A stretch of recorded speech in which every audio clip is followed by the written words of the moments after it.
Hello, everyone. We're here. We're virtually here. We're virtually there. We Out Here Festival is online. It's virtual this year due to the global pandemic, which we are all very well aware of. There's a whole bunch of stuff going on online via Worldwide FM, music, chats, all kinds to delve into. You find yourself here at the Dock and Roll tent, the virtual tent, I suppose it is, that's what we call it. And Dock and Roll this year are championing Black excellence and anti-racism in the music industry. There are 3 amazing documentaries that highlight this very matter. And one of them is Digging for Weldon Irvine, which I highly, highly recommend. Plus the classic Sun Ra Orchestra film from the 80s, which I don't need to tell you twice. Make sure you go check it out and get some intergalactic spiritual enlightenment. As well as the film you're about to watch, which is a fantastic, fantastic journey by a fantastic band, a fantastic genre of music. It's Zamrock, and it's Zambian rock. I never knew Zambian rock existed until I heard the sounds. It's amazing. And there's a whole bunch of bands, including Amanaz, Ngozi Family, and debatably, I don't know if it's a debate or not. The people in the documentary seem to think it's not a debate, which were the biggest and by far the baddest of the Zamrock bands of the 70s and 80s era. So we're going to watch this film, directed by Gio Arlotta, and we have band member Patrick Mwondela on the line as well. These screenings are part of Film Feels Connected, which is a UK-wide online cinema season, which is supported by the National Lottery and BFI Film Audience Network. You can check out all 3 films between the 21st and the 23rd of August. They're available on dockandrollfestival.com. Just go to the We Out Here tab, click and watch and enjoy.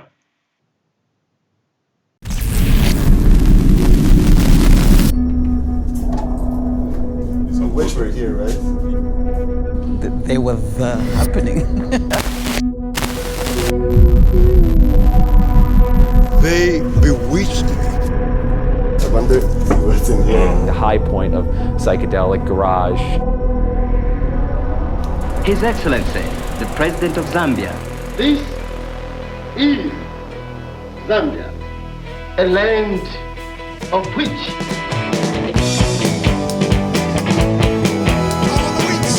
Which is like the Beatles of Zambia. The craziest genre of music. A lot of people just thought there's no way that we're going to find these people. It's like meeting Paul McCartney.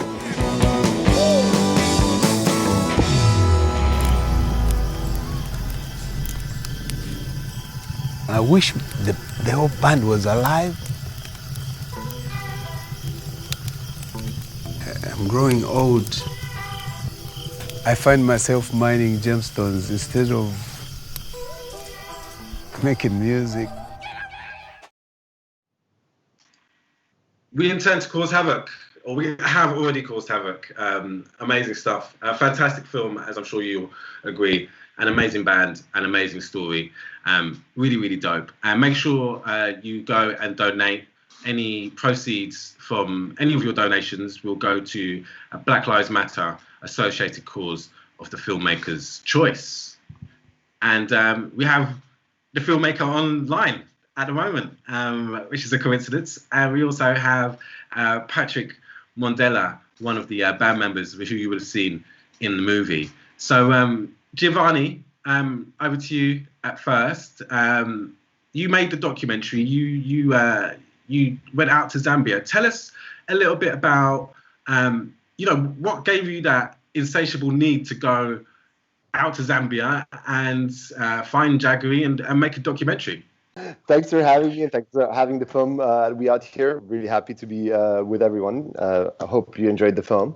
And yeah, to answer your question, Thristian, what made me was just do this was the how incredible the music was. I mean, I first heard the song Strange Dream, and it kind of blew me away. I was really into more like psych rock at the time, and I didn't really know that it really happened in such ways in Africa or in Zambia, which, at the time I really didn't even know where it was. But I heard that, and it really stuck with me. It stuck in the back of my head, and always whenever I'd play out, I would play that song and I'd show it to everyone, and everybody seemed to love it, And then sort of like after a couple of years, I had the chance to go to Africa for something completely unrelated. I was helping some friends do a marketing trip for a truck company, but when I saw we were passing through Zambia, I was like, well, like when is this going to happen again? I got to go find out more about like why this music was made or how and all of that. And so it did. I got there. I met Jaggery for the first time in his hometown in Kitwe, where he showed me around the places he used to play, the places he used to live, and all of that. And then sort of like the journey continued. And while my friends went to climb Mount Kilimanjaro or stuff like that, I went back to Zambia because this was in 2014. It was the 50th year of the Zambian independence. And he told me, you got to come here because there's a Zamrock reunion. All the Zamrockers are going to be there and we're going to do a concert. And that's where I met Patrick as well, because he was there as well. He came to Zambia for the first time in I don't know how many years to play that concert. And there I obviously interviewed Patrick as well. And I got to find out more about Witch and about Zamrock. And, I was really getting into the music, obviously, and finding it out more. And I remember the first time I heard these guys rehearse, I was like, the world's got to hear this. I need to like, I need to bring it out, somehow. And it is definitely that kind of sound. It is that sound where you listen to it, you're like, wow, how have I not heard about it? What is this? Let me find it. So we got Patrick on the line, Patrick Mwondela, who joined the band. You joined the band a little bit later, right? As it moved into the disco sound. Is that right? Yeah, well, I was at school when the Witch band started. And when I left... Is that right to say? That's a good question.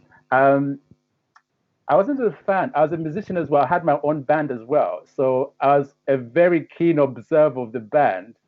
And we're very competitive in the day. So they were like rival musicians. Oh, I see. That guy over there. Taking the spot. Yeah. Amazing. So was that how it was back then? There were lots of different bands on the scene, kind of vying for the spot, challenging different sounds. Give us an idea of what the energy was amongst you guys at that time. It was absolutely amazing. I mean, my own background, I started music when I was about probably 7. So by age of 14, I had my own boy band with a television program every Friday. Then later on, I had a band which we called ourselves Guys and Dolls. There were 4 guys and 4 girls. And there used to be a concert that was held in the town center of Lusaka. It brought musicians from all over the country. It was really like a concert. And there was a show where we performed and the Witch band were playing. And it happened actually, we stole the show on that morning. And the Witch band were always looking for new talent and new ideas. And obviously they spotted me and my other friend was the guitarist, Emmanuel Makulu. And 2 years later, they approached us to join them. There were a lot of bands and everyone was very, very competitive, I must say. So you were always watching out who's the best guy and then try and sort of do better next time. Yeah, so it was very, very vibrant. A lot of bands. Some that never obviously recorded anything, but a lot did obviously follow in the Witch band lead. Quite a number of them did record. Yeah, a fervent scene of everyone kind of, and we got to see a little bit of that in the documentary when Gio went to the studio and you were picking out all kinds of different records and originals and it's like a library down there, right? Yeah, it's the El Dorado of of Zamrock. It's got everything, and yeah, it's the studio where they recorded Lazy Bones, and the man there, Peter Muzangilo, he kind of keeps that place like a shrine. Like we were there, like, oh, can we borrow a record to like maybe scan the cover? It's like, no, No record ever leaves this room. And like, and that's the reason why that collection is so complete. It's probably the most complete collection of Zamrock music in the world, I would imagine. Wow, that's amazing. I mean, it sounds from kind of like the way in which both of you have kind of got involved with Rich Band. So as Gio, you've kind of been involved in the recent Renaissance, and Patrick, you know, from the 80s onwards. It feels like it's welcoming. You know, it's like a family, right? That's the sense I get from it. Yeah, I mean, we're definitely a family now.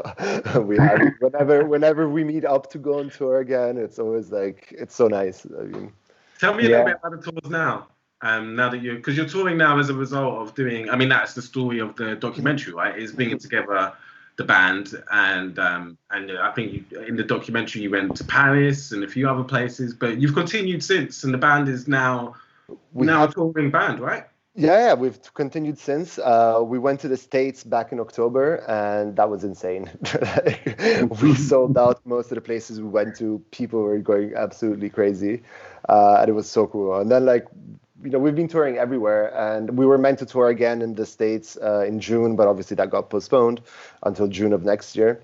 Hopefully, you know, things will be all right by then. But it's a great, I mean, experience for me, you know, but like for Patrick, as he'll be able to tell you, like Patrick works in an office most of the time. So like when he goes and tells people like, I'm just gonna go on tour, they're like, yeah, whatever. And then he shows the videos of like these enormous crowds. And he's the coolest guy in the office every time, right? I mean, it's proper rock star music as well. That's like proper rock music as well. You know, it's none of this mess around business.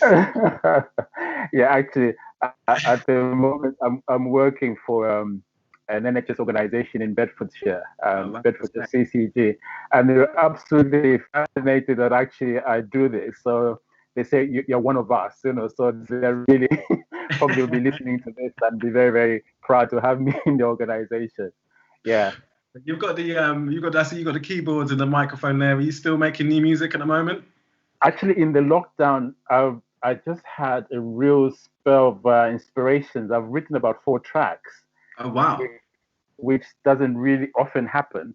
But yeah, I have written some tracks. So yeah, and I'm looking forward for the next sort of stint or recording. Yeah, I'm all set. There's some new bits coming.